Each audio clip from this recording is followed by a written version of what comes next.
Bon matin, content d'être là. Ça fait longtemps que je n'ai pas partagé une petite conférence création à l'Église. C'était en 2022 le dernier coup. Fait que, ça fait un petit bout. Puis là, j'ai un sujet milliers ou milliards, l'âge de la Terre. Et dans bien des églises aujourd'hui, c'est un sujet qui serait mis de côté puis qu'on n'aurait pas le droit de parler parce qu'on ne veut pas qu'il y ait de controverses. Puis j'en suis un de ceux qui n'aiment pas les controverses. Je déteste ça.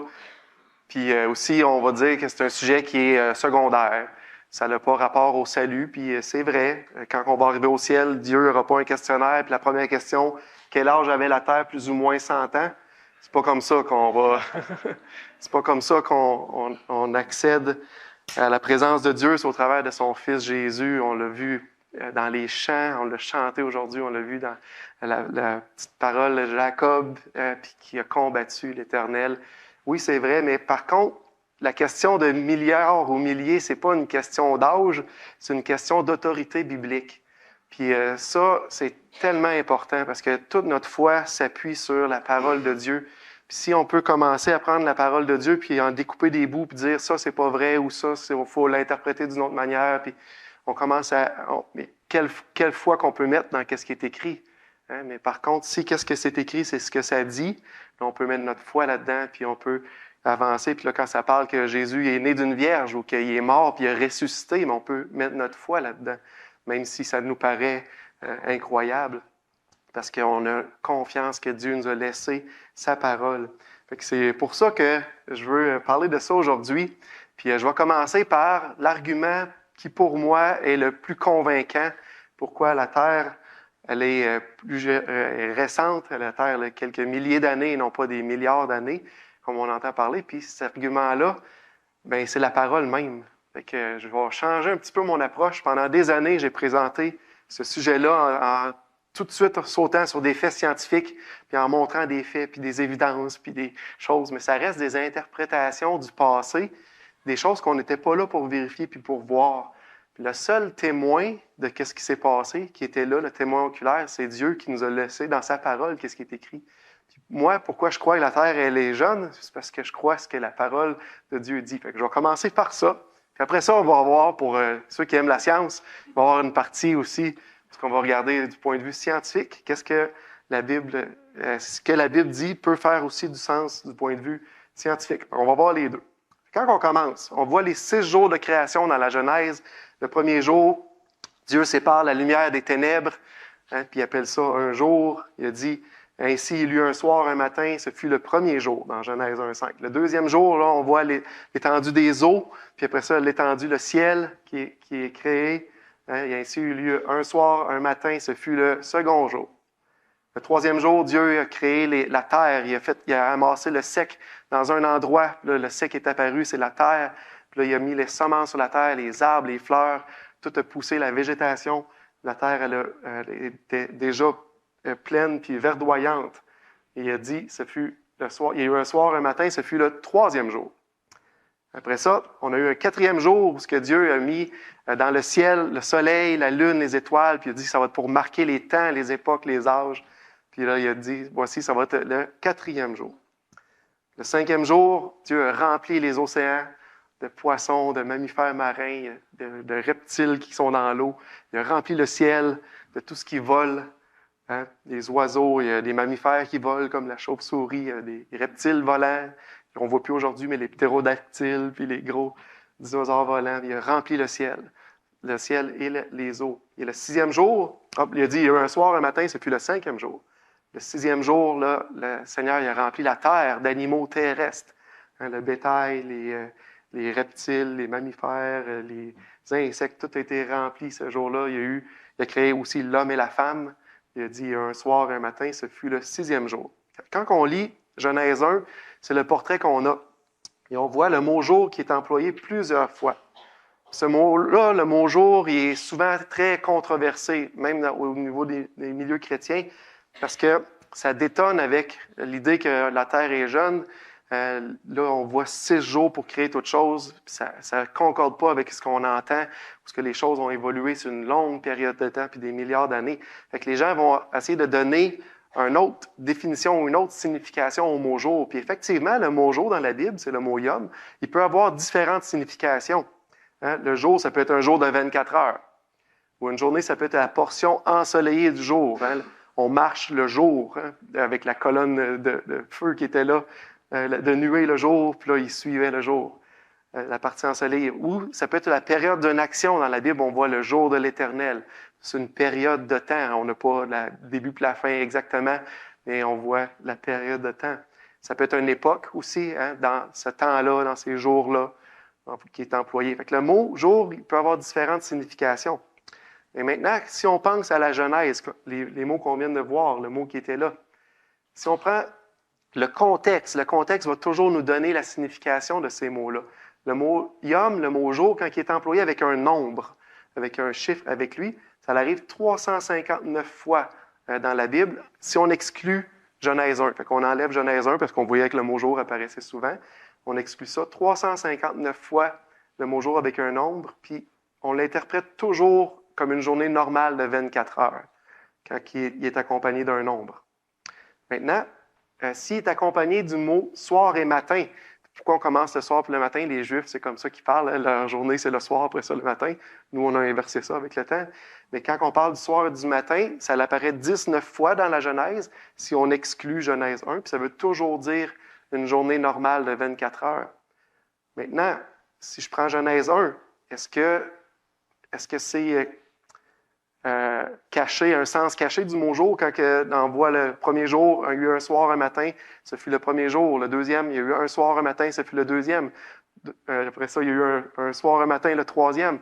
Est-ce que ça a un sens différent qu'un jour de 24 heures? Je crois que non. Hein? Le jour qui est là, c'est vraiment une journée de 24 heures. Donc, la Genèse 1 semble présenter des journées complètes de 24 heures. Ça a été repris par Dieu lui-même quand il a donné les commandements à Moïse. C'est Dieu qui avait écrit sur les tables de pierre avec sa main, puis les avait remis à Moïse. Puis un de ces commandements-là, c'était « Car en 6 jours, l'Éternel a fait les cieux et la terre et tout ce qui est contenu, et se reposer le 7e jour. C'est pourquoi l'Éternel a béni le jour du repos et l'a sanctifié. » Fait que Dieu il a dit à Moïse, « Voici, j'ai créé tout ce que tu vois là en 6 jours, puis je me suis reposé le 7e jour. » Mais encore une fois, Dieu, il ne parle pas de longue période ou de période indéterminée. Il parle de sa création déterminée en 6 jours. On voit ça dans la parole même là. Si on continue, pourquoi on peut penser que la Terre est jeune? On voit les généalogies. Hein? Dieu a créé, le 6e jour, il a placé l'homme et la femme. Puis là, il a commencé un timer. Puis on voit les différentes généalogies de 1 à 5. On voit les généalogies jusqu'à Noé, hein? Les hommes avant le déluge. On voit qu'il vivait très longtemps. Puis on voit l'âge du père quand il a enfanté le fils, puis l'âge qu'il est mort ensuite. Puis ensuite, Genèse 11, on voit de Noé jusqu'à Abraham, encore une fois avec les différents âges. Fait qu'on a la généalogie qui nous a été laissée. Ces généalogies-là sont reprises par Matthieu puis par Luc pour parler des généalogies jusqu'à Jésus-Christ. Fait qu'on a les généalogies jusqu'à 2024 ans. Parce que notre calendrier aujourd'hui, c'est basé sur Jésus. Puis pourquoi Matthieu et Luc, on voit la généalogie du côté de Joseph, puis la généalogie du côté de Marie. Puis Luc lui-même, il remonte sa généalogie jusqu'à Adam. Adam, il l'appelle fils de, tu savent, fils de Dieu. Ouais. Fait qu'il avait été créé par Dieu. Puis on voit la généalogie jusqu'à Jésus. Puis là, aujourd'hui, on est 2024 ans plus tard parce que notre calendrier est basé sur les ères jusqu'à Jésus. Fait qu'on a encore un autre indice que la Bible nous laisse, que la terre, elle est jeune. Ensuite, on a les paroles de Jésus. Il y a une discussion avec des groupes religieux, puis Jésus, il parle de mariage, puis là, Jésus, il parle, puis il leur répond, parce qu'eux, ils veulent justifier le divorce, puis là, pour ça, là, Jésus répond, « N'avez-vous pas lu que le Créateur, au commencement, fit l'homme et la femme? » Puis l'homme quittera son père et sa mère, s'attachera à sa femme. Mais n'avez-vous pas lu que le Créateur, fait qu'il parle d'une création encore, pas le fruit d'un développement successif, de mutation dans le temps, mais le Créateur, au début, au commencement de la création, a fait l'homme et la femme. Fait que les paroles même de Jésus. Puis là, j'ai voulu le mettre un petit peu en graphique. Si aujourd'hui, on veut penser ou croire que l'homme et la femme sont le processus d'une évolution lente sur des millions puis des milliards d'années même. Il faut changer le début de place. Là, dans ce cas-là, si on pense ça, on parle d'un Big Bang là, 13,8 milliards d'années. Fait que là, il n'y avait rien, puis là, le rien a explosé. C'est une explosion, c'est une manière visuelle de parler d'une expansion de la matière, le temps, l'espace se créer tout d'un coup. Puis là, les particules se sont rassemblées pour faire des galaxies, faire des planètes, faire le Soleil, puis tout ça. Sur beaucoup de temps, là, notre système solaire se serait formé. Il y aurait 4,5 milliards d'années, selon cette théorie-là. Puis l'homme serait arrivé sur la Terre il y a 200 000 ans. Fait que quand Jésus a dit « N'avez-vous pas lu qu'au commencement, le Créateur avait fait l'homme et la femme? » Mais en fait, il ne serait pas vraiment au commencement. Si on dit que le commencement, c'est 100%, puis là, on a une bonne note, mais Jésus aurait comme note 0,014%, parce que l'homme et la femme sont très, très loin du commencement. Hein? Fait que vous pouvez voir un petit peu l'image. Mais si on prend Genèse, comme elle le dit, littérale, les jours de création avec les généalogies d'une création récente, bien, on est aujourd'hui, 2024 ans après la naissance de Jésus-Christ. Il y aurait eu un déluge de 4400 ans. La Terre aurait été créée il y a environ 6000 ans, si on suit les généalogies. Puis l'homme et la femme ont été placés sur la Terre au 6e jour de la création. Fait que quand Jésus dit le commencement, ça voudrait dire qu'il y aurait une note de 99,9997%. C'est beaucoup plus proche du commencement, hein, cette façon-là de voir les choses. Fait que si on prend même les paroles de Jésus, puis on dit Jésus, il ne ment pas, mais quand il a parlé que l'homme et la femme ont été mis là au commencement, mais ce n'est pas un processus évolutif sur des milliards et des millions d'années qui ont amené l'homme sur la terre, mais bien la création ou quand Dieu a formé l'homme de la poussière de la terre, comme il est écrit. Un autre point qui est hyper important, c'est la notion de la mort. Selon la parole de Dieu, la notion de la mort, il faut le voir de deux manières. Si on le voit avec des longues périodes de temps où ce que Dieu aurait utilisé l'évolution pour amener l'homme sur la terre, ou même Dieu n'existe pas, puis les choses se sont faites avec le temps, mais on voit le registre de fossiles, on voit la souffrance, la mort, la douleur, ce serait un processus normal. Puis aujourd'hui, si l'être humain serait là, c'est parce que l'être humain, c'était la survie du plus fort, puis il y a des bactéries qui ont muté, puis là, ils ont fait des reptiles, ils ont fait des mammifères, qui ont fait des primates, puis après ça, ils ont fait l'être humain, puis là, les primates les plus forts, ils ont éliminé les autres, puis eux, ils ont survécu. Fait que la mort, c'est une chaîne normale de choses qui arriveraient à l'aboutissement de l'homme. La mort, la souffrance, puis on a qu'à regarder, eux, ils regardent le registre fossile, puis ils disent, voyez, il y a des morts depuis toujours, puis là, l'homme apparaît plus tard. Quand on regarde même le registre fossile, on voit des cancers des os, on voit des os brisés qui ont ressoudé, on voit qu'il y a eu de la souffrance, hein, puis ça aurait été quelque chose de tout à fait normal. On pourrait même regarder des émissions de télé, puis tu vois le lion qui mange un bébé gazelle que la maman vient d'accoucher, tu sais. Puis ça c'est pas cruel, c'est juste normal, c'est la chaîne de la vie, puis il faut le voir comme ça. Par contre, la Bible, c'est pas comme ça qu'elle présente la création, puis quand que Dieu a créé toute chose, il a créé, puis là, à la fin, quand il a fini de créer, il a dit « Dieu vit tout ce qu'il avait fait, voici, cela était très bon. » La mort n'était pas encore dans le portrait. Chaque jour de la création, Dieu finissait et disait « Voici, cela est bon, cela est bon. » Le 6e jour, quand il a créé, il a dit « Cela est très bon. » Quand Dieu dit quelque chose est bon, est-ce que c'est parfait? Selon vous autres. Hein? Quand Dieu a dit « Voici, cela est bon », c'était parfait. Puis là, ça ne veut pas dire que le premier jour, quand il a dit « C'est bon », hein, que c'était pas parfait. Là. C'est juste que c'était pas complet. Puis là, le 6e jour, quand il a mis l'homme et la femme, là, ça a été parfait et complet. Puis là, il s'est reposé le 7e jour. Fait que si on pense que la mort fait partie du processus normal que Dieu a amené les choses à la vie, je trouve que c'est entacher le caractère de Dieu. Puis Dieu avait créé chaque chose parfaite et bonne, et très bonne. La mort n'était pas dans le portrait. La mort, c'était plutôt la conséquence du péché. Puis là, on le voit. Plus tard, il avait donné à l'homme et à la femme une chose à respecter, de ne pas toucher à l'arbre du fruit de la connaissance du bien et du mal. Puis l'homme et la femme ont désobéi. La conséquence de ça, c'était la mort. Puis Dieu les avait avertis, les avait avisés. La mort n'existait pas. C'était la conséquence de la désobéissance. Puis on voit Romains 5, 12, ça l'explique très bien. C'est pourquoi, comme par un seul homme, le péché est entré dans le monde et par le péché, la mort. Et ainsi, la mort s'est étendue sur tous les hommes, parce que tous ont péché. Et la mort est apparue. Là, les gens vont dire, oui, mais ce verset-là, ça parle de la race humaine. Puis vous avez totalement raison. Ça parle de la race humaine. Mais le péché avait les conséquences du péché qui amenait avec ça. Puis on voit que ces conséquences-là ont touché toute la création. Au départ de la création, Genèse 1, verset 29-30, les animaux étaient végétariens. Fait qu'il n'y avait pas de lion qui mangeait la gazelle. Puis même, on voit dans Isaïe 11, un jour, Dieu rétablit toutes choses, puis on voit le loup avec la chèvre, le lion avec l'agneau. Hein? Tout est ensemble. Dieu va rétablir les choses comme c'était avant. Mais au départ, c'était comme ça. Il n'y avait pas de mort animale. Hein? Ensuite, Genèse 3, on voit, suite au péché, on voit la malédiction qui est tombée. La malédiction sur le serpent, il y a aussi la malédiction sur la nature en soi, la terre qui allait produire des épines, hein, des ronces, tout ça. On voit que la terre a été impactée par le péché. La terre tout était très bon, a subi hein, l'effet du péché. Dans Romains 8, ça parle que la création au complet soupire, puis ils souffrent, hein, parce qu'ils ont été soumis à la mort, puis à tout ce qui vient avec à cause du péché de l'homme. Hein. Puis on voit, là je ne l'ai pas mis là, mais on voit quand Jésus il parle du péché puis de la mort, c'est l'ennemi.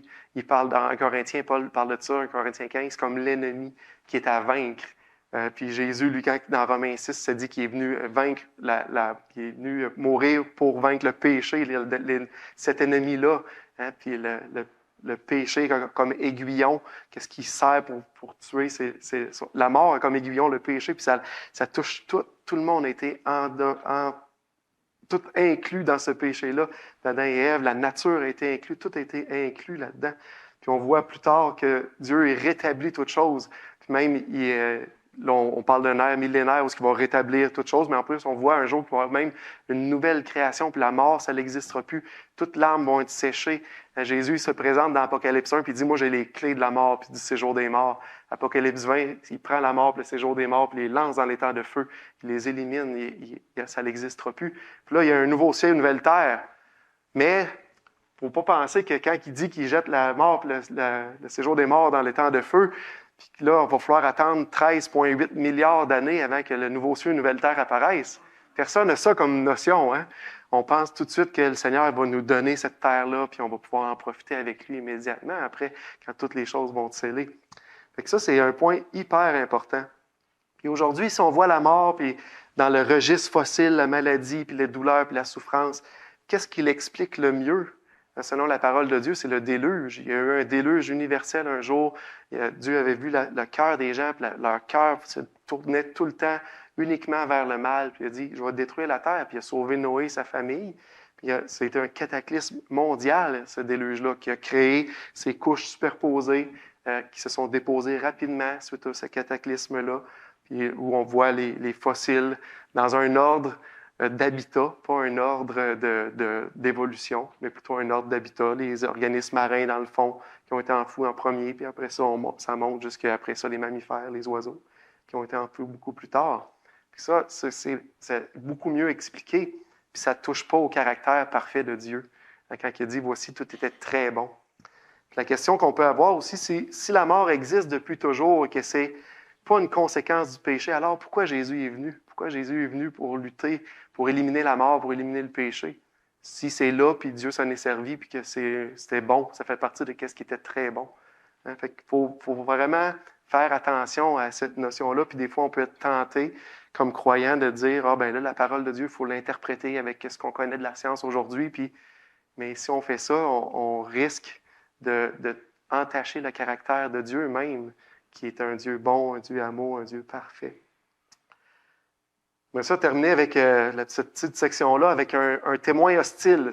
James Barr, c'est un érudit de l'hébreu de l'Université d'Oxford. Un témoin hostile parce qu'il ne croit pas à la parole de Dieu comme étant inspirée. Lui, il voit ça comme un livre académique à étudier, de la littérature. Puis voici ce qu'il dit.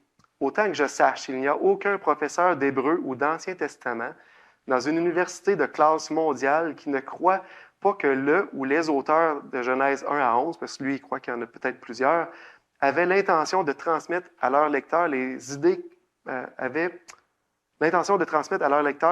que La création s'est déroulée dans une série de 6 jours qui étaient les mêmes que les jours de 24 heures que nous connaissons aujourd'hui. Fait que lui, quand on lit Genèse, là, c'est clair que qu'est-ce qui est écrit là, c'est ça que ça veut dire. Fait que si vous voulez l'interpréter autrement, vous pouvez, mais les auteurs, eux, ils voulaient parler de jours de 24 heures. B, que les figures contenues dans les généalogies de la Genèse fournissent par simple addition une chronologie depuis le début du monde jusqu'aux étapes ultérieures du récit biblique. Lui dit les chronologies sont là vraiment pour parler d'une succession de temps, un après l'autre. Et C, que le déluge de Noé était censé s'étendre à l'échelle mondiale et à éliminer toute vie humaine et animale à l'exception de celle qui se trouvait dans l'arche. Fait que si vous prenez le texte comme il est là, puis qu'est-ce qui est écrit, l'auteur, c'est ça qu'il voulait dire. Maintenant, si vous voulez faire dire d'autres choses, c'est vous autres, là, mais l'auteur, eux, les auteurs, ou les auteurs, parce que lui, il dit qu'il y en a peut-être plusieurs. Moi, je crois qu'il y en avait un. C'était Moïse, mais on voit qu'il parle de déluge réel.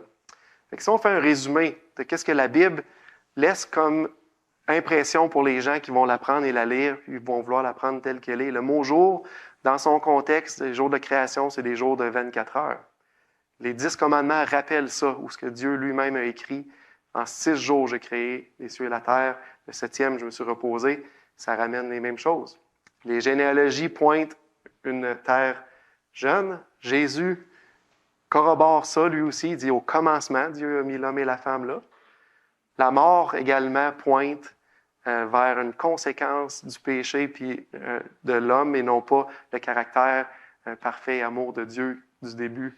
Fait que c'était une conséquence et non pas dans la création du départ. Maintenant, si on regarde la Terre aujourd'hui, pourquoi qu'on a des disconnects aussi grands entre les deux théories? On va regarder la Terre, puis des gens vont dire qu'elle a 4,5 milliards d'années, puis il y en a d'autres qui vont la regarder et vont dire non, elle a 6 000 ans. Puis là, il faut garder en tête qu'il n'y a pas de chronomètre qui a été parti au début de la création, ou si vous ne croyez pas à la création, quand la Terre s'est formée de particules qui tournaient par gravité, qui se sont collées ensemble, mais il n'y a pas eu de chronomètre qui a commencé. Qu'est-ce qu'on voit aujourd'hui? C'est des processus.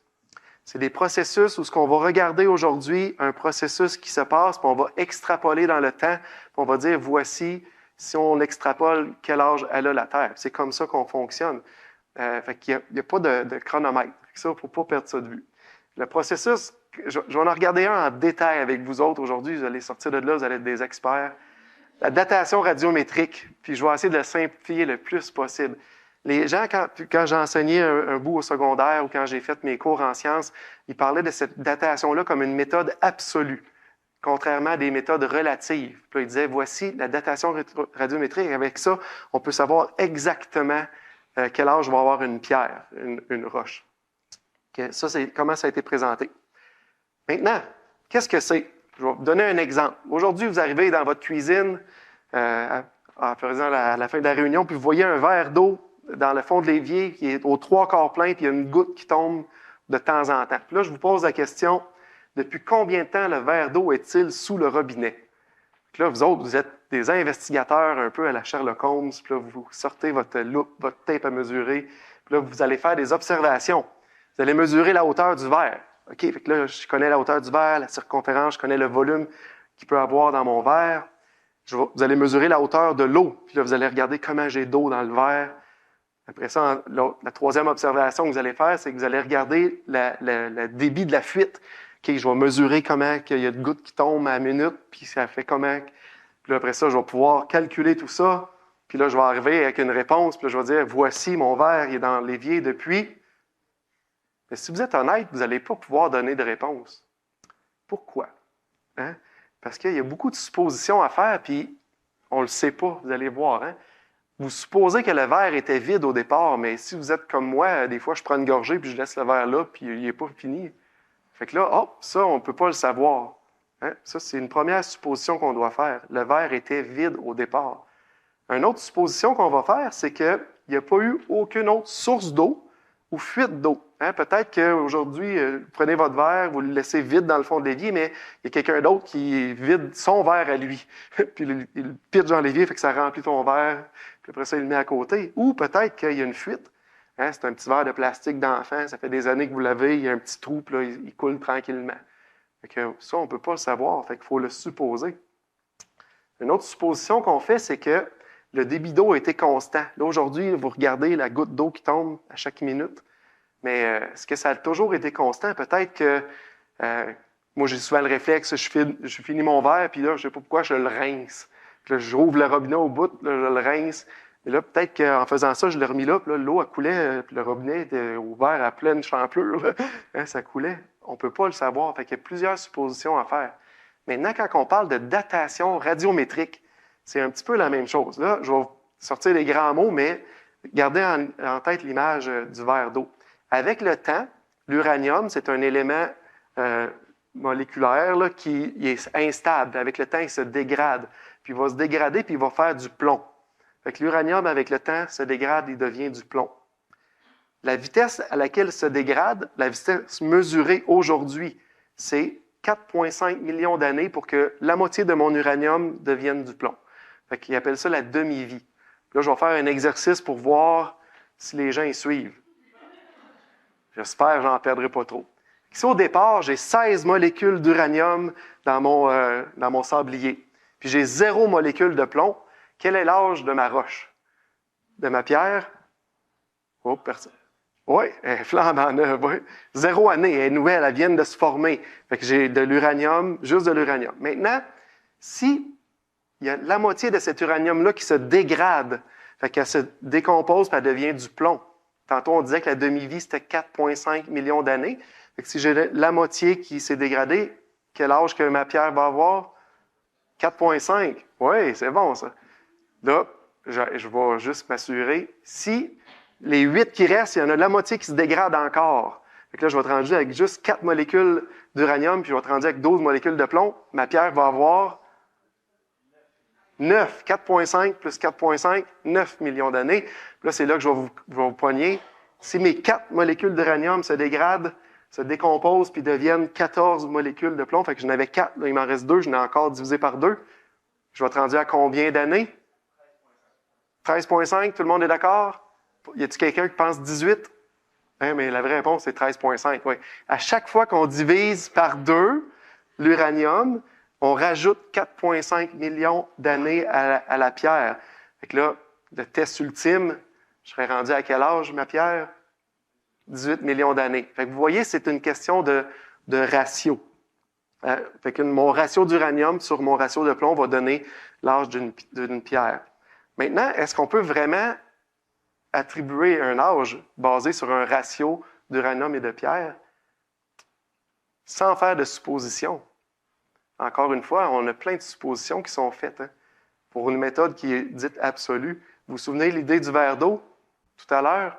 Mais de la même manière, une des suppositions qu'on doit faire, c'est qu'au départ, il n'y avait pas de plomb. Quand la pierre s'est formée, il faut supposer qu'il n'y avait pas de plomb au départ. Est-ce qu'on peut vraiment le savoir? On peut difficilement le savoir. On n'était pas là pour le voir. On ne peut pas savoir. Ça, c'est la première supposition que les gens font quand ils font la datation radiométrique. La deuxième supposition, vous vous souvenez qu'on disait qu'il y a peut-être quelqu'un qui a remis de l'eau dans mon verre ou il y a peut-être une fuite. Mais c'est la même chose qu'on suppose. On suppose qu'il n'y a pas eu aucun ajout ou aucun retrait de plomb pendant les millions ou les milliards d'années que la pierre aurait été supposément là. Ça, c'est la deuxième supposition qu'on en fait. Mais est-ce qu'on peut vraiment le savoir? En passant, le plomb, c'est quelque chose qui peut rentrer puis qui peut incorporer ou sortir. C'est pour ça qu'on n'a pas des tuyaux en plomb, parce qu'on s'intoxiquerait. Nos tuyaux de plomberie, si c'est en plomb, mais ce ne serait pas bon pour notre santé. Mais ça, c'est une des raisons. Est-ce qu'on peut vraiment savoir? Non, on ne peut pas. Surtout si les gens croient que la pierre est là depuis des millions et des milliards d'années. Elle a subi des intempéries, cette pierre-là, selon leur théorie. On ne peut pas le savoir. Troisième supposition, c'est que le débit a été toujours constant, mais on ne sait pas si le débit d'uranium, la dégradation, elle a toujours été constante dans le temps. Est-ce qu'il y a des facteurs qui peuvent affecter cette dégradation-là pour qu'elle aille plus rapidement? On va examiner ça un petit peu plus en détail, cette datation-là. Quand l'uranium se dégrade, se décompose, elle libère des molécules d'hélium, 4 molécules d'hélium. L'hélium, là, c'est qu'est-ce qu'on sert pour gonfler des ballons? Tu sais, des ballons pour les fêtes, là, c'est un gaz très léger qui flotte. hein, qu'on va prendre, on va avaler de l'air, puis après ça, quand on parle tout aigu à cause que notre voix vibre. En tout cas, ça, c'est l'hélium. L'hélium, c'est un gaz qui diffuse très facilement. Si vous achetez des ballons comme ça, puis vous dites « Ah, c'est la fête de mon neveu ou ma nièce dans 2 mois, puis je vais acheter mes ballons tout de suite. » C'est une bonne idée? Non, hein, qu'est-ce qui va arriver? Ben, l'hélium va s'évaporer, elle va passer au travers des pores du ballon, puis il va se dégonfler. Fait que l'hélium qui est produit quand que la pierre se dégrade s'en va dans la pierre, puis on devrait être capable de le mesurer. Puis il y a des scientifiques créationnistes qui ont décidé de prendre cette tâche-là puis de mesurer ça. Puis ils ont pris des zircons qui avaient supposément 1,5 milliard d'années. C'est une petite pierre, un cristal dans le fond, qui était supposé d'avoir 1,5 milliard d'années. Puis là, ils ont dit, on va mesurer l'hélium à l'intérieur. Ça veut dire le produit de la dégradation de l'uranium vers le plomb. Fait que là, on a fait des prédictions. Les créationnistes, eux, ils croient que la pierre, le zircon, il n'y a pas 1,5 milliard d'années, mais il y a peut-être 6 000 ans et moins. Fait que là, ils ont dit, à l'intérieur, il va rester encore beaucoup d'hélium qui n'aura pas eu le temps de diffuser ou partir. Les évolutionnistes, eux, ils regardent le même zircon, ils l'avaient déjà daté, ils disent non, le zircon il est très vieux, ça veut dire qu'il ne doit quasiment plus avoir d'hélium à l'intérieur, ça s'est tout diffusé depuis le temps, il n'y en a pas beaucoup, on va avoir de la misère à en mesurer. La réalité, quand ils ont fait les analyses, ils se sont rendus compte qu'il en restait encore beaucoup à l'intérieur. Là, ça a posé la question, mais peut-être qu'on avait une mauvaise conception puis que l'hélium dans une pierre, c'est long avant de diffuser, ça prend beaucoup de temps. Là, ils ont décidé, on va le regarder, mais en termes de diffusion. Comment ça prend de temps avant que l'hélium sorte de la pierre? Quelle vitesse que ça sort? Là, on a 2 modèles ici. Le modèle évolutionniste où, là, on voit, c'est un graphique que plus que tu es bas, plus que la diffusion est lente. Puis c'est selon la température où ce que la pierre se trouve. Fait que on voit une diffusion très lente. Le modèle créationniste dit non, la pierre est jeune, donc la diffusion est quand même rapide. C'est juste que la pierre est jeune. C'est pour ça qu'il y en a encore autant. La différence entre les 2 modèles, c'est 100 000 fois. Le modèle créationniste, la diffusion est 100 000 fois plus rapide de l'hélium que le modèle évolutionniste. Puis là, ils ont mesuré en laboratoire la vitesse de diffusion de l'hélium dans un zircon. Puis qu'est-ce qu'ils ont trouvé? C'est que ça colle exactement au modèle créationniste. Fait que, on se ramasse avec un point d'interrogation. Si on regarde cette petite pierre-là, ce zircon-là qu'il avait pris, selon la méthode uranium-plomb, il y avait 1,5 milliard d'années, cette pierre-là. Mais si on regarde la méthode de diffusion par l'hélium, bien, la pierre, elle a 6 000 ans. Fait qu'on a 2 méthodes qui arrivent à des chiffres complètement différents une de l'autre. Hein?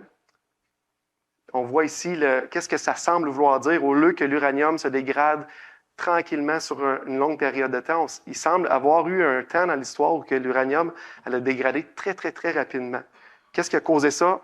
Ça peut être lors de la création, quand Dieu a formé la terre, les températures peut-être qu'il y avait là, on n'était pas là, on ne l'a pas vu. Ça peut être lors du déluge, quand il y a eu le mouvement des plaques tectoniques. Il y a plein de suppositions, mais on n'était pas là pour le voir et le mesurer, mais ça semble montrer qu'il y a un grand disconnect entre les 2 méthodes. Donc, quelle est la bonne? On va certainement prendre celle qui fait notre affaire. Pour les évolutionnistes, ils vont prendre 1,5 milliard d'années. Pour les créationnistes, on va prendre la méthode de diffusion d'hélium, 6 000 ans. Et ça reste un point pour vous à décider qu'est-ce que vous allez croire. Hein? Mais ça semble montrer qu'il y a eu un temps où l'uranium a dégradé très rapidement. Maintenant, on va prendre des exemples bien terre-à-terre de datation radiométrique pour voir est-ce que c'est vraiment absolu. Puis l'âge qu'il nous donne, c'est sûr que c'est ça. Ici, on a le mont Sainte-Hélène. Le mont Sainte-Hélène, c'est dans l'Ouest américain. Il a rentré en éruption. C'est un volcan qui a rentré en éruption en 1980. Après ça, en 82, il y avait un dôme de glace qui était là, qui a fondu, qui a fait un canyon qui est 1/40e à l'échelle du Grand Canyon, qui s'est fait en une journée. Fait qu'on peut voir que les canyons, ça se fait rapidement. Pas besoin de prendre des millions ou des milliards d'années ou une petite rivière qui creuse. En une journée, ça le fait creuser ça. Mais 6 ans plus tard, le dôme de lave s'était solidifié. Puis il y a des gens qui sont allés prendre des mesures, sont allés collecter des roches qui venaient de se faire former, de la lave qui avait fusionné, qui s'était solidifiée sur le mont en 1996. Fait que la pierre qu'ils avaient collectée, elle avait 10 ans. Puis là, ils ont dit, on va la dater par une méthode, la méthode qui est potassium-argon. Puis les âges qu'ils ont obtenus, c'est entre 350 000 et 2,8 millions d'années pour une pierre d'âge connu de 10 ans. Fait que, on voit que la méthode elle ne fonctionne pas, puis on ne peut pas vraiment s'y fier. Ça, c'est pas anecdotique. On voit Nouvelle-Zélande aussi, la même chose. Il y a un mont qui est rentré en éruption en 1949, 1954, puis 1975. Puis là, on voit les coulées de lave, les différentes coulées qu'il y a eu. Ils sont allés collecter des pierres partout. Il y avait environ 50 à 80 années. Quand ils les ont datées, potassium-argon, ça donnait entre 270 000 ans puis 3,5 millions d'années. Une pierre d'un âge connu. On peut savoir tout de suite en partant que cette méthode-là ne fonctionne pas. Si on pousse un peu plus loin, on va dans le Grand Canyon, dans le bas du Grand Canyon. En théorie, plus que tu es bas dans les couches géologiques, plus que c'est vieux. Dans le bas du Grand Canyon, ils ont pris 27 échantillons d'amphibolites, puis ils ont décidé de les dater par une méthode qui est potassium-argon, ces 27 échantillons-là, puis ça a donné des âges entre 405 millions d'années puis 2,6 milliards d'années. Des 27 échantillons pris dans la même couche, donc qui s'est déposé en même temps. Hein? Fait que on voit une âge très, très grande, puis une très grande variation. La différence est de 2 milliards 195 millions d'années selon leur méthode. Moi, je ne crois pas que c'est vieux comme ça, mais selon leur méthode, il y aurait une différence pour les mêmes échantillons sur les mêmes couches qui est immense. Ça ne fait juste pas de sens. Ça cause des gros problèmes. Maintenant, dans le bas du canyon, ils ont pris une autre couche qui est un basalte, une roche ignée qui s'est formée, puis ils ont décidé de le dater avec plein de méthodes différentes. Tantôt, on voyait qu'une même méthode, si on a plusieurs échantillons, ça donne des résultats très variés. Maintenant, avec des méthodes différentes.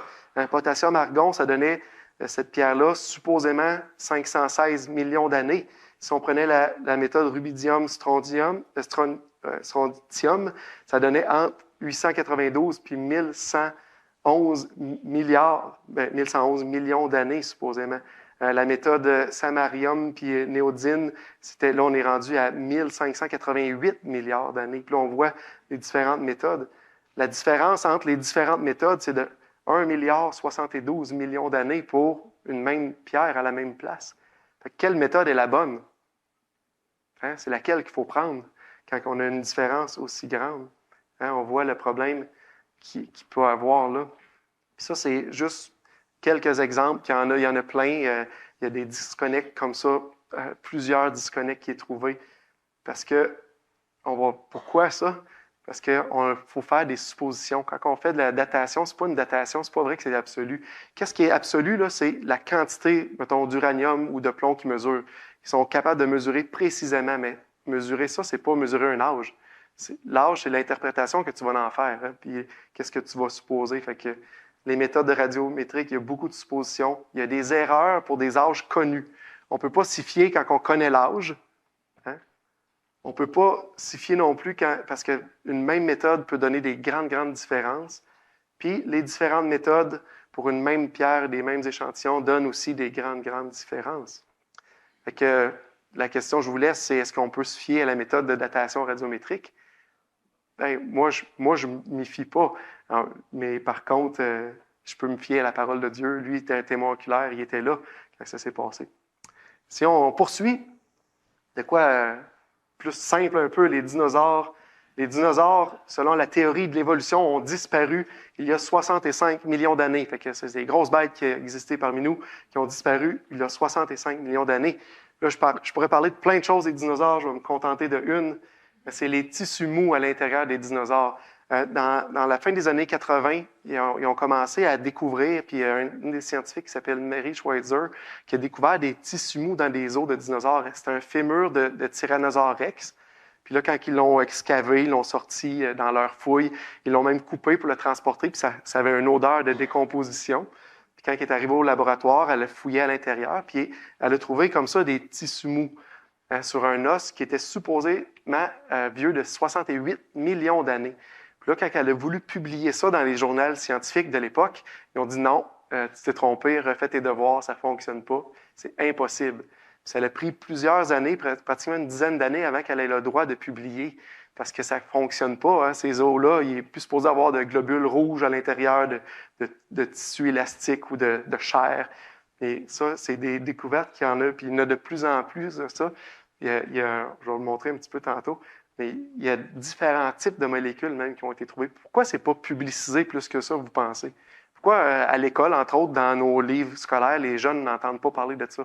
Pourquoi que c'est pas à l'émission Découverte aujourd'hui, là, puis parce qu'il n'y a pas de raison. Ils n'ont pas encore trouvé une bonne raison pour expliquer comment des globules rouges pourraient survivre aussi longtemps, ou comment la chair ou des molécules élastiques pourraient survivre aussi longtemps. C'est pour ça qu'on n'entend pas parler. Il y a un scientifique créationniste qui a fait encore des études, puis il s'est servi de la corne d'un tricératops. Le tricératops, là, à l'intérieur de la corne, comme une corne d'un bœuf ou d'un taureau, hein, c'est vivant, il y a de la moelle dans ça. Puis là, quand il a fouillé, il a trouvé encore des cellules nerveuses, un axiome d'une cellule nerveuse. Ça, c'est très, très fragile. Ça se décompose très rapidement, puis il a trouvé ça. Puis à l'intérieur de la corne, là, ici, je vais vous faire passer une petite vidéo. Ça, c'est le tissu de la corne. Puis là, ils l'ont mis dans juste de l'eau. Ils n'ont même pas mis dans... Souvent, ils le mettent dans une solution d'acide un petit peu pour enlever le calcium qu'il peut avoir. Ils n'ont même pas eu besoin de faire ça. Là, c'était une solution saline. Puis, ils ont comme juste enlevé des couches minces de ces tissus-là. Puis, vous allez voir une corne de tricératops qui, celle-là, est supposée avoir 65 millions d'années. Ça, c'était à l'intérieur de la corne. C'est le collagène qui fait que c'est élastique comme ça. C'est ça qu'on a aussi notre peau. C'est ça, quand on vieillit, qui devient moins souple. Mais vous avez vu comment ils pouvaient l'étirer pratiquement du double de la grandeur d'un bord ou de l'autre? Moi, je conseillerais aux gens d'étudier ce collagène-là, puis ceux qui veulent des chirurgies plastiques, d'utiliser celui-là. Parce qu'après 65 millions d'années, c'est encore très élastique. Fait que vous allez pouvoir vous conserver très longtemps. Hein? Est-ce que c'est anecdotique, ça? Est-ce que c'est arrivé une fois, on a trouvé un, mais on n'en trouve pas? Ça, c'est une liste que j'avais trouvée en 2021 de toutes les revues scientifiques où il y avait eu des gens qui avaient publié pour parler de ça, de tissus mous, de différents types de cellules qu'ils avaient trouvés. Il y a 16 types différents de tissus qui ont été trouvés. Tu as des ostéocytes, la chitine, collagène, kératine, tu as de l'élastine. Tu as aussi encore des bouts de chromosomes, un petit peu à la Jurassic Park, là, qui se servent pour recréer des dinosaures. Ils ont retrouvé des bouts de chromosomes. Aussi des pigments de couleur qui étaient encore là, qui devraient être dégradés. Puis ça, c'est jusqu'en 2021. Il était rendu à 116 dans sa liste, le monsieur. Fait que c'est pas anecdotique, c'est dans les revues scientifiques qui pointues, mais on n'entend pas parler. Puis monsieur, madame, tout le monde n'entend pas parler parce qu'il n'y a pas de bonne raison pourquoi que ça peut toffer aussi longtemps que ça, ces molécules-là, dans les gens. Par rapport aux dinosaures aussi, on a fait dater l'association Création-Sciences. On a pris un os d'un hadrosaure qu'on avait, puis on a envoyé un échantillon de cet os-là dans un laboratoire avec un faux nom, avec des fausses raisons, parce que sinon, ils ne veulent pas la dater. Hein, parce qu'ils disent, on ne date pas ça, c'est trop vieux, il n'y aura pas de carbone à l'intérieur. Le carbone 14, ça aussi, c'est un élément radioactif, mais après 100 000 ans, on n'est plus supposé d'en voir. Fait que là, supposément, 100 000 ans. Fait que là, on a envoyé.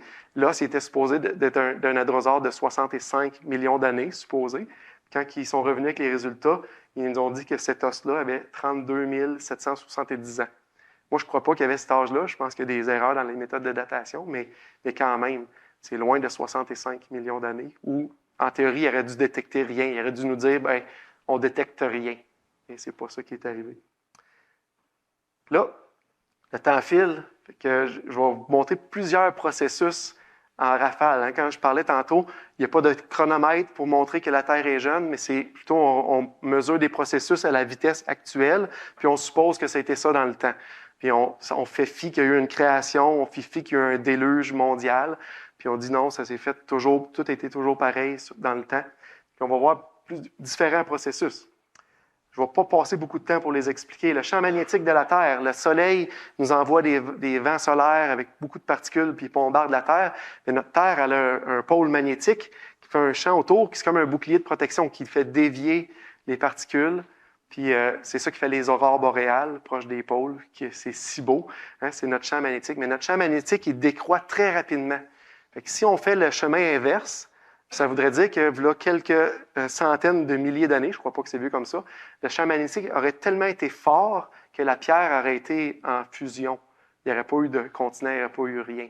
Fait que ça, c'est le champ magnétique à la vitesse de décroissance aujourd'hui. Ça pointe vers une Terre beaucoup plus récente. Des strates pliées, celle-là, c'est drôle. Là. On voit, ça fait un zigzag, de la roche pliée en zigzag.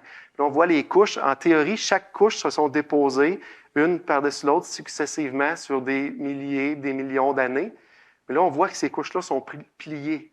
Est-ce que vous êtes capable de plier de la roche, vous autres? On ne peut pas plier de la roche à casse, hein?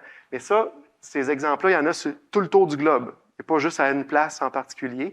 Ce que ça semble démontrer, c'est que les sédiments se sont déposés rapidement, puis pendant qu'ils étaient encore mous et malléables, là, il y a eu des mouvements tectoniques qui les ont pliés. Hein? Puis ça pointe vers une Terre récente et non pas une accumulation avec le temps. Sinon, on verrait des fractures à chaque point de compression ou de tension de la roche.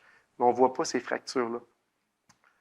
On a des fossiles polystrates, ici, c'est des arbres qui traversent plusieurs couches qui se sont supposément déposées sur des centaines de milliers d'années. Puis là, on a un arbre un jour qui passe au travers de tout ça.